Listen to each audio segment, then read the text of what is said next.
While the country has been obsessing about Bret Kavanaugh, President Trump brokered a trade deal with Mexico and Canada. It's my great honor to announce that we have successfully completed negotiations on a brand new deal to terminate and replace NAFTA.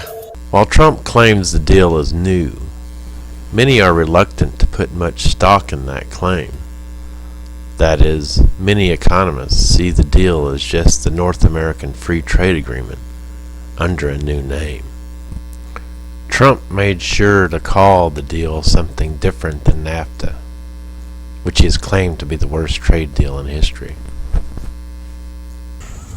It was just an unfair deal, whether it was Mexico or Canada, and now it's a fair deal for everybody. It's a much different deal. It's a brand new deal. It's not NAFTA redone, it's a brand new deal. Rebranding, not keen economic sense, is the secret to Trump's successes.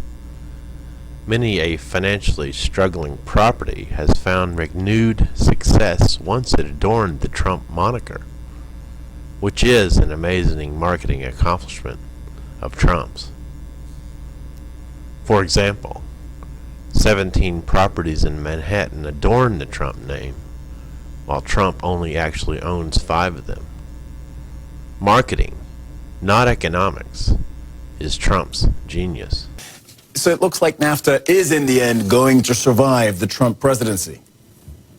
Yeah, it's going to survive in a way, shape, or form, but not the acronym. They will be calling this the U.S.-Mexico-Canada-Agreement. Donald Trump wanted a branding change, and he got it. Trump's favorite news station was quick to tout the deal as a success and emphasize the newness of the agreement. President Trump delivers on a campaign promise renegotiating the North American Free Trade Agreement with Mexico and Canada. The markets like the deal for the most part. The Dow was up 193 today. It was up 270 at one point. The S&P 500 rose 11. The NASDAQ, though, dropped 9. But one Fox News correspondent did point out that the deal is just a rose under another name. Rich Edson with a look at the new deal. President Trump threatened to terminate the North America Free Trade Agreement. He has, though mostly in name. However, it should be noted that there are a few key provisions that are designed to benefit certain American industries. The biggest one involves the auto industry. Under the New Deal, 75% of auto parts must be made in the United States, Mexico, or Canada. This is up from the previous 62% threshold. Also, 30% of the automobiles must be manufactured by workers who make at least $16 an hour. This is by far the largest change from the previous NAFTA, but the economic impact is yet to be determined.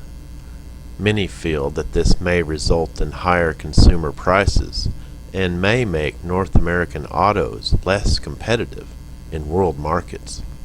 Another concession that Trump was able to barter with Canada is the lessening of restrictions within the dairy industry. This will help to open up markets for U.S. dairy farmers. A few other changes include better environmental and labor union rights, provisions for intellectual property rights, and less trade restrictions in the pharmaceutical industry. But according to Trump, he has moved North American trade pacts from the worst deal to the greatest of deals. But this claim is almost nearly pure marketing and rebranding. So perhaps the art of the deal is not necessarily always that you end up with a better deal, but that you sell your deal as the greatest of deals, even if the deal you have is nearly the same deal that you had before. The USMCA, which stands for United States-Mexico-Canada Agreement, promises freer, fairer markets and robust economic growth in the region.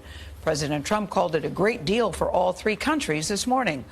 Good morning. This new deal is a win for President Trump. Dismantling or revamping NAFTA was one of his signature campaign promises. When I cover his rallies, one of the biggest applause lines is often when he refers to NAFTA as one of the worst deals ever made. All in all, it is not a wholesale change of the agreement that was already on the table, but enough, administration officials say, for Donald Trump to claim that he's basically had another victory on yet another campaign promise.